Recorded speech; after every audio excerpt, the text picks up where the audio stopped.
Salam sejahtera, salam Malaysia Madani, Tan Sri Yang Ketua, rakan-rakan ahli yang berhormat. Terlebih dahulu saya ingin mengalu-alukan pelawat-pelawat ke Parlimen, terutamanya pelajar-pelajar daripada kolej dan sekolah. Kerana pagi tadi saya melihat mereka datang ke Parlimen dengan bas percuma yang disediakan oleh Kementerian Pengangkutan. Dan saya ucapkan terima kasih dan saya mengalu-alukan semua pelawat ke Parlimen ini menggunakan bas percuma yang disediakan kerana ini sudah tentu akan memudahkan segala proses mereka. Tan Sri Ketua,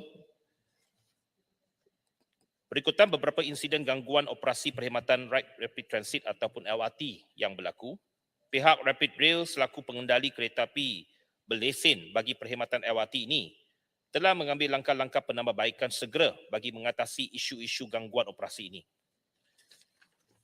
Selain memastikan kerja-kerja penyelenggaraan berkala dilaksanakan seperti yang ditetapkan oleh pihak penghilang asal, train dan juga sistem-sistem berkaitan, Prasarana dan Rapid Rail telah merancang dan sedang melaksanakan beberapa inisiatif untuk membaik pulih bagi menambah kebolehpercayaan train demi mengurangkan kerosakan dan gangguan perkhidmatan semasa operasi serta meningkatkan kekerapan perkhidmatan train. Antara inisiatif tersebut adalah seperti berikut. Untuk laluan Ampang, kerja-kerja overhaul dijalankan ke atas semua sistem komponen train melibatkan ke semua 50 train bermula daripada Oktober 2022 dan dijangka siap pada Disember 2027. Untuk laluan Kerana Jaya, mempercepatkan pembelian 19 set train 4 gerabak baru ataupun KLAV 27 yang akan diterima secara berperingkat bermula bulan Ogos tahun ini sehingga penghujung tahun 2024 yang akan menggantikan train 2 gerabak yang telah usang dan akan meningkatkan kekerapan train bermula bulan September 2023. Dengan perkhidmatan yang lebih kerap, ia akan mengurangkan kesesakan khususnya pada waktu puncak serta mengurangkan kerosakan pada waktu operasi. Yang ketiga untuk laluan monorail, menyiapkan 2 buah train monorail baru, RSV 31 dan RSV 32 dan membaik pulih 1 buah train monorail RSV 24 yang dijangkakan akan siap sepenuhnya pada Mac 2025 yang membolehkan kekerapan train setiap 5 minit pada waktu puncak. Untuk laluan Kajang, penggantian roda train kerana roda telah mencapai diameter minimum yang lebih awal daripada jangka hayat yang dianggarkan oleh pihak penghilang asal OEM yang melibatkan kesemua 58 train yang disasarkan siap sepenuhnya pada Januari 2025. Langkah ini akan meningkatkan kekerapan train kepada 4 minit pada Ogos 2023 berbanding kekerapan 6 minit pada masa kini.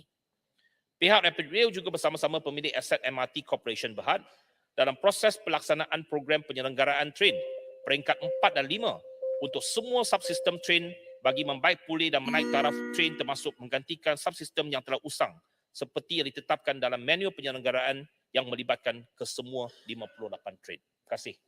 Silakan Bukit Bintang. Terima kasih Tan Sri Ketua Soalan Tampan. Saya ingin bertanya Yang Berhormat Menteri, berapakah anggaran kerugian yang dialami oleh Prasarana sejak beberapa tahun kebelakang seperti insiden kemalangan yang berlaku pada tahun 2021 Mei yang mengakibatkan lebih 200 penumpang cedera dan selama Yang Berhormat banyak kali melakukan turun padang menyabar jadi penumpang LRT, monorail dan sebagainya sejak menjadi menteri. Apakah Yang Berhormat dapati tentang kelemahan-kelemahan perkhidmatan rel ringan ini? Terima kasih. Terima kasih atas keprihatinan Yang Berhormat Bukit Bintang terhadap putu perkhidmatan pengangkutan awam khususnya Rapid Rail di Kuala Lumpur.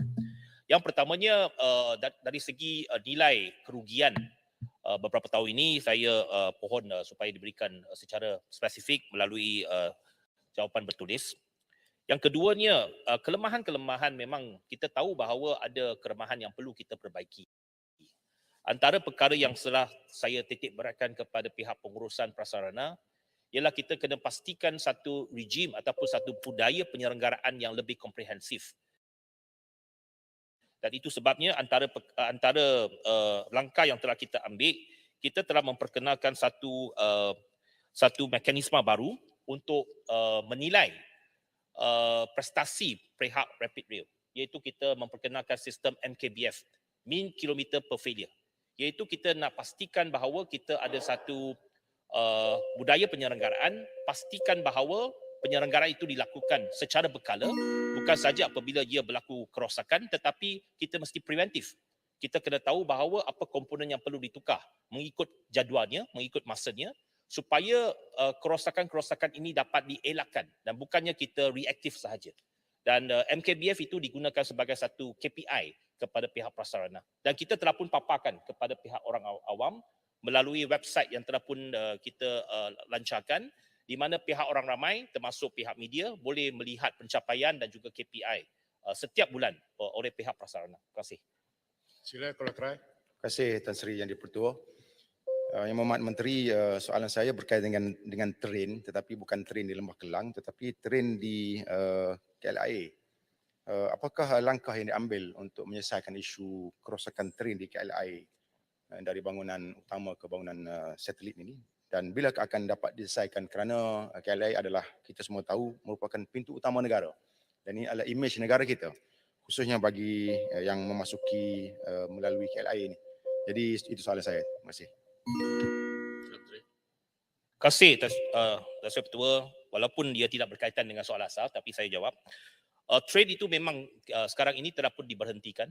Memang train itu mengalami pelbagai kerosakan beberapa kali dan ada sekali yang dia berhenti ataupun di tengah-tengah landasan itu dan terpaksa penumpang terpaksa berjalan kaki untuk sampai ke terminal. Dan kita telah membuat keputusan dan pihak MHB telah memutuskan supaya kedua-dua train itu diberhentikan supaya kita menggantikan train itu.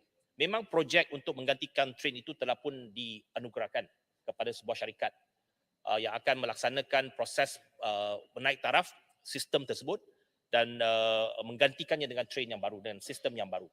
Dia dijangka siap pada tahun depan. Kita akan mengambil masa dalam mungkin 12 bulan lagi untuk siap train yang pertama. Sepatutnya memang train ini telah pun mengalami end of life. Dia dah 25 tahun. Sepatutnya keputusan untuk menggantikan train ini patut dilaksanakan lebih awal.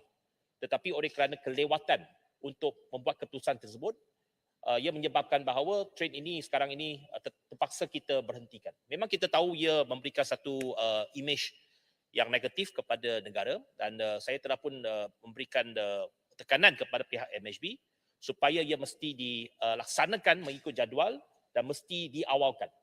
Untuk makluman, projek train ini bukannya di bawah Kementerian Pengangkutan. Projek train ini di bawah pihak MHB. Mereka yang menanggung kos untuk menggantikan train tersebut. Dan saya bersetuju bahawa memang train itu menjadi keutamaan kepada kita kerana ia merupakan satu imej kepada negara, pintu masuk kepada negara. Orang turun apabila berada di satellite building, mereka datang ke main terminal building, dia perlukan train tersebut. Sementara ini langkah mitigasi yang kita telah buat dan bas yang banyak disediakan dan kekerapan bas itu memang sangat cepat. Kita nak memudahkan supaya penumpang tidak perlu tunggu lama daripada satellite building ke main terminal building. Tetapi cuma satu kelemahan kerana ada penumpang daripada kalaulah mereka punya gate itu jauh daripada perhentian bas itu, maka mereka kena berjalan kaki agak jauh. Dan memang ada beberapa feedback yang kita terima bahawa ia menyusahkan kepada pihak golongan emas. Namun begitu, itu langkah mitigasi yang kita ambil sekarang dan kita akan cuba pastikan train itu dapat diselesaikan dan dapat dioperasikan semula pada masa yang ditetapkan. Terima kasih. Tan Sri Ketua, Saya ramai jemput pengguna LRT di